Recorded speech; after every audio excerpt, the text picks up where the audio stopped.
Buenas noches y bienvenidos a Sala de Prensa. La inseguridad está sembrando miedo entre muchos colombianos en Bogotá y otras ciudades del país. Es tal ese temor que es usual que los ciudadanos estén cambiando sus rutinas o hábitos para no ser víctimas de la delincuencia. Con el paso de los días se conocen más y más casos en los que atracadores hacen de las suyas. Mientras tanto, la policía redobla esfuerzos para ubicar y capturar a estos delincuentes. Miren la siguiente historia.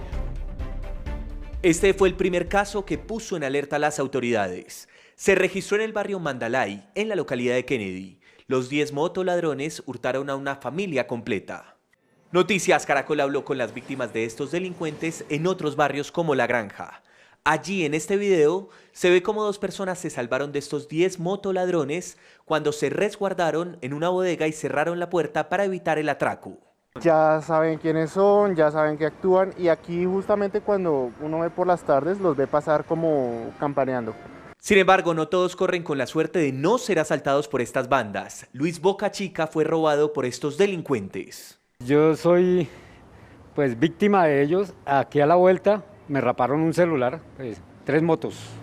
Me cerró una y pues cuando iba hablando por teléfono, pues vaya, cuando retrocedí un poquito sentí que me raparon el celular. Mientras tanto, en el barrio Palenque, tras este caso, también protagonizado por ladrones en moto, un taxista se convirtió en un héroe. Una nueva víctima de estos asaltantes relató su historia. Y salí a almorzar y unos delincuentes llegaron y se le llevaron el esto en un momentico. Es que son en 20 segundos le roban a uno los setos, los cucuyos, los espejos. La policía dice que tiene identificados a estos grupos que en una semana han asaltado a más de 6 personas en 3 barrios de la capital del país. Precisamente este es nuestro tema de hoy en Sala de Prensa, por eso hemos invitado al general en retiro Humberto Guatibonza, es director de la Policía Metropolitana de Bogotá y quien enfrentó a la delincuencia en su paso por este y otros cargos en la institución. General, buenas noches y gracias por acompañarnos. Buenas noches, con todo gusto. General, ¿por qué están disparados los robos y atracos en Bogotá y otras capitales? Yo creo que entró un nuevo elemento a jugar en el tema de la delincuencia y es el tema de las motocicletas y el tema de las armas traumáticas. Creo que ahí está parte del problema, entonces deberíamos controlar ambas cosas. Yo me refiero, por ejemplo, en las motocicletas, sería muy bueno que fueran totalmente identificadas, no solamente en su placa, sino también con un chaleco y en el casco que lleva la placa para que sean totalmente identificadas. Y también controlar el tema de las armas traumáticas. Están totalmente libres, cualquier persona puede acceder a ellas, puede comprarlas donde sea. Y desafortunadamente, pues la diferencia que hay entre un arma traumática y un arma real, pues es muy poca y muchas personas ni siquiera la conocen. General, ya vimos algunas nuevas modalidades que se están implementando por parte de estos delincuentes, pero ¿por qué vemos una delincuencia más violenta que ataca, hiere y en algunos casos mata? Totalmente de acuerdo, ya pasamos del atracador al atracador asesino. Eso es preocupante. Y yo creo que aquí tenemos que trabajar muchísimo todo, es decir, aquí es un desafío enorme para la sociedad colombiana, no solamente para la policía, para todos nosotros, los que tenemos familia, nos preocupa cuando nuestros hijos salen. Entonces es un desafío enorme y creo que estamos en mora de unirnos todos y hacer un frente común. Y también con medidas audaces. Ese es un dato marginal y yo estoy seguro que no hay ningún estudio serio que afirme que ese dato, que esa cifra, incide realmente en el grave problema de seguridad que estamos experimentando. Y también lanzaron este dardo a las autoridades. Tomamos tantas decisiones de detención que al IMPEC, al gobierno distrital y a la misma Policía Nacional le está quedando grande atender la demanda de personas privadas de libertad. Lo claro es que unos y otros tienen argumentos contradictorios que desde ya genera un ambiente caldeado entre jueces y autoridades de policía. General, escuchábamos las cifras preocupantes de este panorama. 2.775 delincuentes han sido capturados durante el transcurso de este año y la gran mayoría pues, han quedado en libertad. Es decir, que el 4% de las capturas solamente han sido legalizadas. Hay desgaste de la policía que captura cada día a decenas de delincuentes, pues que en la mayoría de los casos recupera la libertad.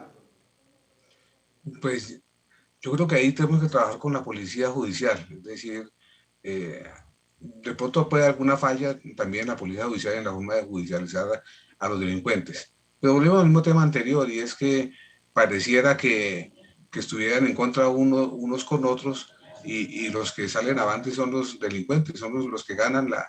Imaginen ustedes aquí una pelea por cifras que realmente pues lo que hace es ahondar el problema.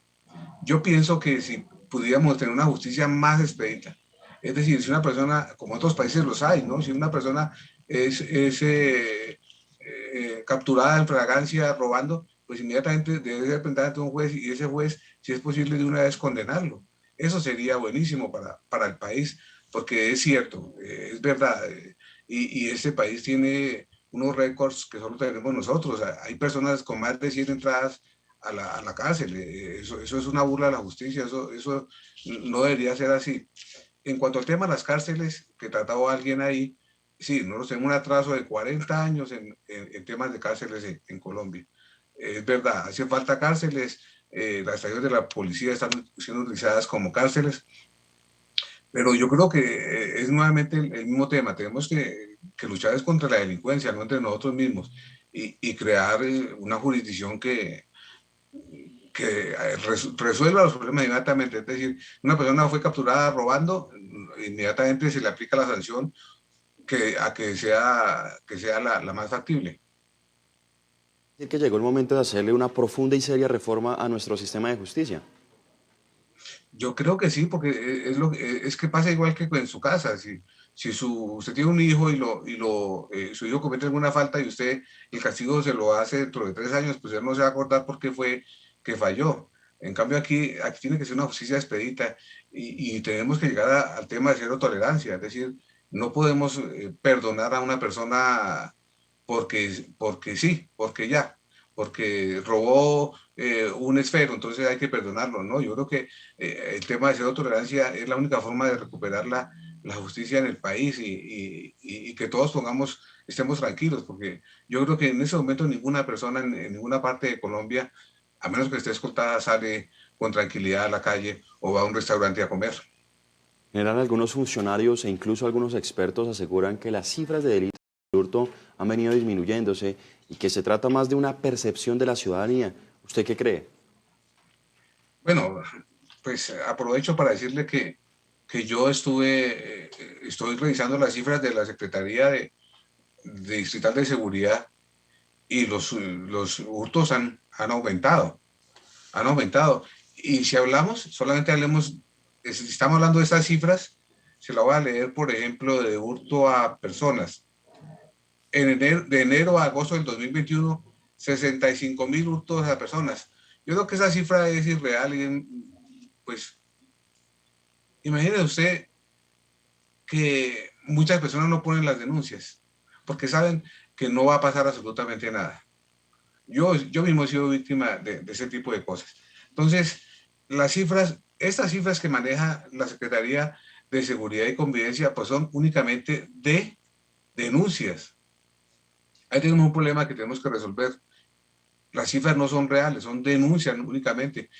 ¿Cuántas personas han dejado de denunciar? Muchísimas, muchísimas. Mire, le voy a dar otra cifra: hurto a celulares.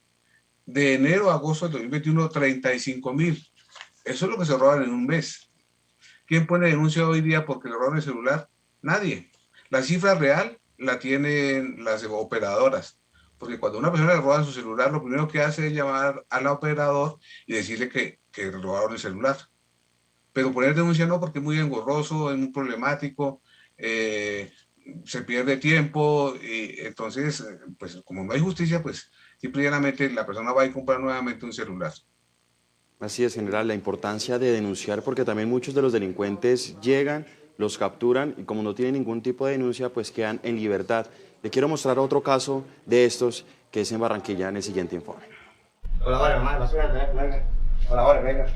El caso más reciente de reincidencia en Barranquilla es el de alias Jordi, quien asaltó en un almacén en el norte de la ciudad. Según la policía, este hombre ya había sido capturado el año pasado por el mismo delito. ¿Quién fue el que hizo los tiros? Pero quedó libre, siguió atracando y ahora lo volvieron a capturar. tenemos aproximadamente de un 70-75% de las personas capturadas son reincidentes, los cuales tienen sus antecedentes debidamente en las bases de datos que tenemos policiales. Un caso parecido es el de este hombre que aparece atracando en un supermercado el pasado 3 de agosto. Ese mismo día lo capturaron, pero quedó libre. La semana siguiente volvió a robar en otra tienda. Lo volvieron a capturar, pero inexplicablemente hoy se encuentra en libertad. La comunidad está muy preocupada. David Vargas dice que este año lo han atracado 2 veces. Tengo una yaguala en la cabeza.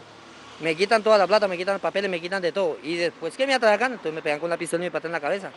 La policía explicó por qué los presuntos delincuentes están quedando libres.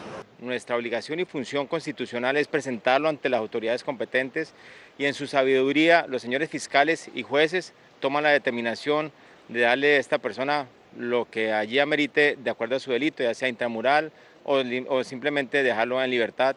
Los habitantes de Barranquilla piden justicia. Los cogen y como no tienen denuncia los sueltan. La otra medida es la de definitivamente el tema, hay dos elementos nuevos en el tema de la inseguridad en Bogotá y en Colombia. El uso de motocicletas y el uso de armas traumáticas. El uso de motocicletas pues se podría controlar si las motocicletas están totalmente identificadas y la persona que las maneja. Hoy día hay una gran cantidad de tecnología que se puede utilizar en las ciudades en las cuales perfectamente una cámara puede identificar el número de la moto, la placa de la moto, si coincide con la placa del chaleco y con la placa en el casco. Esa es una forma de tener controlada las motos. Y las armas traumáticas, pues en este momento hay que decomisarlas todas las que hay en todas las ciudades porque están generando un gran daño. Y lo otro es que se debe judicializar mejor a los delincuentes, es decir, una persona que ha robado 5, 6, 7 veces, eso debe saberlo el juez y debe tenerlo en cuenta para al menos tenerlo dentro de un centro carcelario, porque es una persona que es un peligro para la sociedad. También yo propondría que hubiera zonas vedadas para las motocicletas. Hay partes de Colombia, y lo vemos acá en Bogotá, donde no pueden transitar los vehículos de carga pesada. Entonces, ¿por qué no habríamos de tener sitios donde no puedan circular las motocicletas con 2 personas o simplemente no pueden circular? Desafortunadamente se han infiltrado dentro de los buenos motociclistas, que los hay. Yo soy motociclista, pero desafortunadamente se ha convertido en un problema para toda la sociedad bogotana. General, finalmente, no lo puedo despedir sin antes preguntarle qué piensa sobre esas medidas que tomó la alcaldesa Claudia López de patrullajes con militares en diferentes zonas de la capital. Me parece bien, pero también me parece un poquito peligrosa. Pero bueno, yo creo que lo que hay que hacer es mirar. Usted entra a la página de la Secretaría Distrital de Seguridad y Convivencia y ahí solamente tiene que analizar dónde suceden los delitos. Y le voy a dar un ejemplo. ¿Dónde matan más personas en Bogotá? Pues donde más hay muertes es en Kennedy y en Ciudad Bolívar. ¿Dónde roban más? En Suba y en Engativá. Entonces, ahí, hacia esos sitios, donde la hora, ahí también están los estudios. ¿Qué día? También está ahí absolutamente todo. Entonces, creo que sí, es oportuno, pero más que patrullajes, yo diría que control de la ciudadanía, el control de las motocicletas, control de los vehículos y control de las armas traumáticas. Me parece que las medidas son fuertes porque así es. Ya el tema se está llevando a una casi que insostenible, es decir, me preocupa y nuevamente lo tengo que decir, es que empiecen a haber zonas que sean vedadas para las autoridades y eso sería gravísimo, es decir, no podemos convertir partes de la ciudad en donde no puedan entrar las autoridades y obviamente los ciudadanos. General, pues bueno, muchas gracias por estar con nosotros aquí en Sala de Prensa. Es el general Humberto Guatibonza, excomandante de la Policía de Bogotá. Muchas gracias. Con mucho gusto. Hacemos una pausa, pero cuando regresemos nos acompañará Ricardo Ospina para contarnos qué tiene en su radar. Volvemos.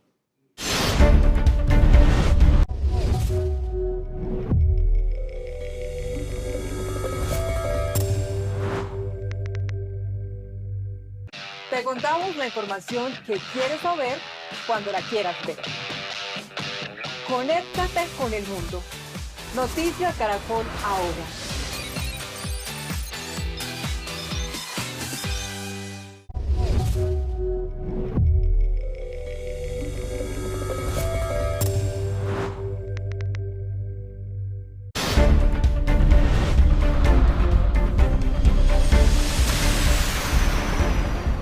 Gracias por seguir con nosotros. Y ahora saludamos a Ricardo Ospina, director de Servicios Informativos de Blue Radio, quien nos cuenta qué tiene hoy en su radar.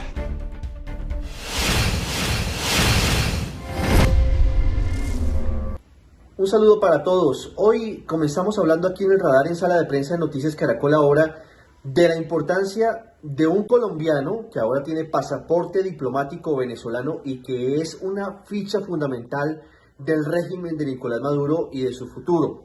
Estamos hablando de Alex Saab Morán, un hombre hijo de migrantes que nació en Barranquilla y que hoy es el encargado de definir seguramente el futuro de muchos de los alfiles de Nicolás Maduro y del régimen que sucedió a Hugo Chávez. Todo porque, como sabemos, él está detenido en Cabo Verde. Ha sido avalada su extradición a Estados Unidos hace algunos días por el Tribunal Constitucional de ese país para que responda ante una corte de Miami por lavado de activos. Entabló en las últimas horas un recurso de amparo que todavía no ha sido definido, pero mientras se define ese futuro, mientras se define si es o no extraditado a Estados Unidos, el régimen de Nicolás Maduro está jugando duro a través de todo tipo de estrategias para evitar en lo posible la extradición de Saab y de que encienda su ventilador ante la justicia estadounidense. Por eso, aunque sorprendió, se entiende la jugada de nombrar a Alex Saab en las últimas horas como negociador, como delegado del equipo del régimen de Nicolás Maduro, que está sentado en Ciudad de México con una delegación de los opositores, buscando salidas a la situación muy difícil de Venezuela, buscando que esto desemboque en unas elecciones presidenciales libres con veeduría internacional en los próximos años. Por eso, Jorge Rodríguez, que es la mano derecha de Nicolás Maduro, hizo el anuncio que no solamente Alex Saab será integrante plenipotenciario de la delegación, sino que también integrará una mesa social de las que se discute en Ciudad de México.